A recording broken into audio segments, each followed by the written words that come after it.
Kalian tahu gak sih cara pembuatan puisi dengan emosi yang mendalam? Membantu kalian mengasah kemampuan menulis puisi. Perkenalkan, saya Zaloya yang akan membimbing kalian dalam pengertian puisi dan juga memberikan contoh puisi. Saya Jurni Amrina yang akan menjelaskan tentang ciri-ciri puisi dan juga jenis-jenis puisi. Dan saya, Firda Hariza, akan membahas terkait struktur fisik dan struktur batin. Saya, Ramadhan Mulyaarta, saya akan membahas tentang langkah-langkah membuat puisi. Mari kita mulai. Puisi adalah salah satu karya jenis sastra. Selain dari prosa dan juga drama, puisi digunakan untuk mengungkapkan atau menuangkan ide, gagasan, pikiran, serta perasaan yang dituangkan ke dalam kata-kata yang indah. Nah, kata-kata dalam puisi tersebut bersifat hiasan. Puisi biasa disampaikan dalam bentuk figuratif untuk menciptakan suasana-suasana yang mampu menggugah imajinasi, perasaan, serta keindahan bagi para pembacanya. Selanjutnya, ada ciri-ciri puisi. Ciri-ciri puisi terdapat ada fungsi estetik. Puisi yang baik memberikan keindahan pada kata-katanya, baik secara sintaksis dan juga semantik. Selanjutnya, ada kepadatan. Kepadatan di sini, puisi menunjukkan kedewasaan penyair dalam mengekspresikan luapan perasaannya. Selanjutnya, ada ekspresi. Puisi merupakan ekspresi atau ungkapan perasaan serta gagasan yang mengendap dalam pikiran. Ekspresi yang dituangkan pun beragam. Selanjutnya, ada teks monolog. Puisi merupakan teks monolog yang artinya narasi yang menampilkan teks-teks monolog, bukan teks dialog, sebagaimana yang terdapat pada karya prosa dan juga drama. Selanjutnya, ada jenis puisi yang dapat dikategorikan dari perkembangannya, yaitu ada puisi lama dan juga puisi baru. Untuk perbandingan dari puisi lama dan puisi baru, dari segi jenis penulis, puisi lama dia anonim, tidak ada nama pengarangnya, sedangkan puisi baru terdapat nama pengarangnya. Dari segi jenis aturan, untuk puisi lama ketat menggunakan pola tertentu yang digunakan dalam puisi. Sedangkan puisi baru, dia tidak memiliki pola tertentu yang digunakan. Contoh untuk puisi lama seperti mantra, pantun, karmina, seloka, gurindam, syair, dan talibun. Untuk puisi baru, contohnya seperti balada, himne, ode, epigram, romans, elegi, dan satire. Struktur fisik adalah bagian dari puisi yang terlihat secara kasat mata.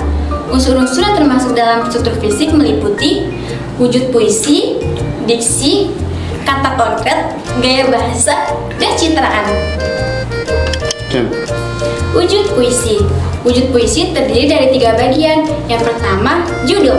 Judul adalah bagian pertama yang memberikan gambaran awal mengenai isi puisi. Judul seringkali dirancang untuk menarik perhatian kepada pembaca serta memberikan petunjuk awal mengenai tema atau isi puisi. Yang kedua, isi. Isi puisi adalah kumpulan baris dan bait yang menyampaikan gagasan utama penyair. Yang ketiga, titi mangsa. Titi mangsa adalah keterangan dan waktu tempat di mana puisi ditulis. Yang kedua, ada diksi. Diksi adalah pemilihan kata-kata dalam puisi. Pemilihan diksi sangat penting karena mempengaruhi suasana, nada, dan makna yang disampaikan oleh penyair. Dalam memilih diksi, penyair sering menggunakan lambang. Lambang adalah kata atau frasa yang mempunyai makna lebih mendalam atau konotasi tertentu. Misalnya, pada kata hujan dapat melambangkan kesedihan atau nostalgia. Selanjutnya, ada versifikasi. Versifikasi adalah elemen bunyi seperti rima, irama, dan pola tekanan yang memperindah puisi. Kombinasi bunyi dapat menciptakan efek eufoni, harmoni suara, dan kakofoni, ketidakharmonian suara.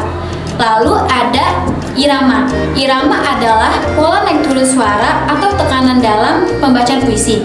Irama membantu menciptakan dinamika dan emosi yang lebih mendalam.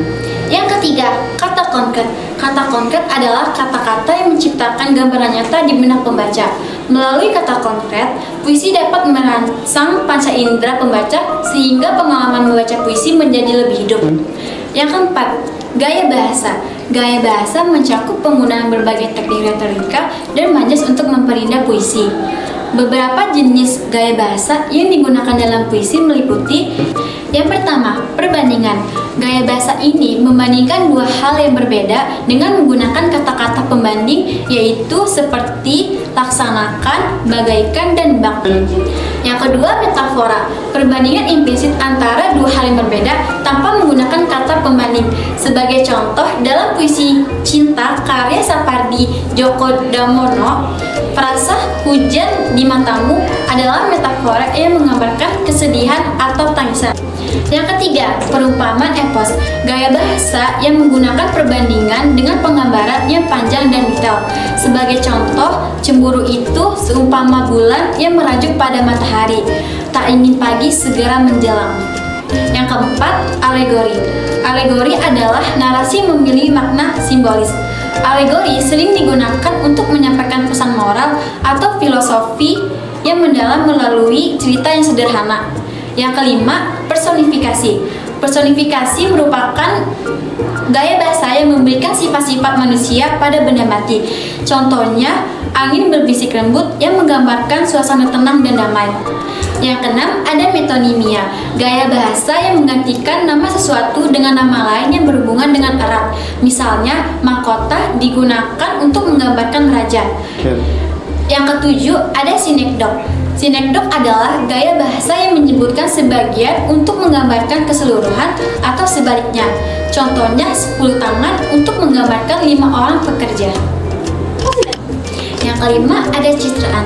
Citraan adalah unsur dalam puisi yang merangsang indera manusia. Beberapa jenis citraan dalam puisi yaitu citraan visual. Citraan visual adalah gambaran yang dapat dilihat seperti bentuk atau warna. Sebagai contoh, langit merah saga memberikan kesan dramatis pada suasana senja. Yang kedua, ada citraan auditif. Gambaran yang berkaitan dengan suara. Contohnya, deru ombak yang menghadirkan bunyi alami yang membangun suasana tertentu. Yang ketiga, ada citraan taktil. Gambaran yang berkaitan dengan sentuhan atau tekstur. Contohnya, dingin embun pagi yang memberikan pengalaman sensoris pada pembaca. Yang keempat, ada citraan olfaktori. Gambaran yang berkaitan dengan penciuman. Contoh, aroma tanah basah yang menggambarkan suasana setelah hujan. Yang kelima, ada citraan gustatori, yaitu gambaran yang berkaitan dengan rasa. Contohnya, manisnya madu kehidupan yang memberikan pengalaman rasa yang simbolis. Selanjutnya, ada struktur batin. Struktur batin adalah unsur-unsur yang membangun puisi dari dalam dan menjadi jiwa dari karya tersebut. Unsur-unsurnya meliputi: yang pertama, ada tema.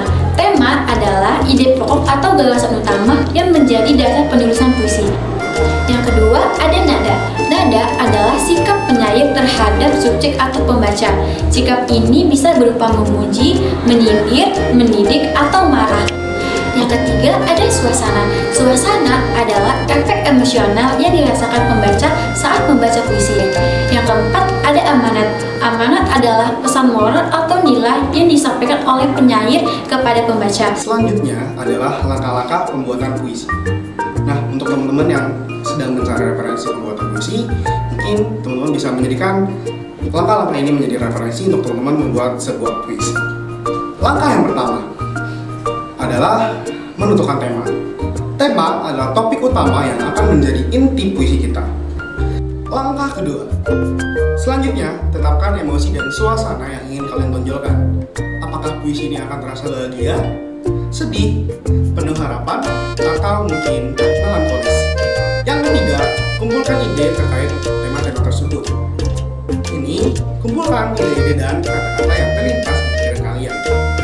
Langkah yang keempat, menyusun dan mengembangkan kata-kata menjadi larik-larik puisi yang mempunyai makna. Kata-kata yang sudah ditulis dapat dijadikan bahan dalam membuat larik puisi. Larik puisi dapat disusun dengan permainan rima, permainan kata, penggunaan majas, ataupun penggunaan makna kiasan.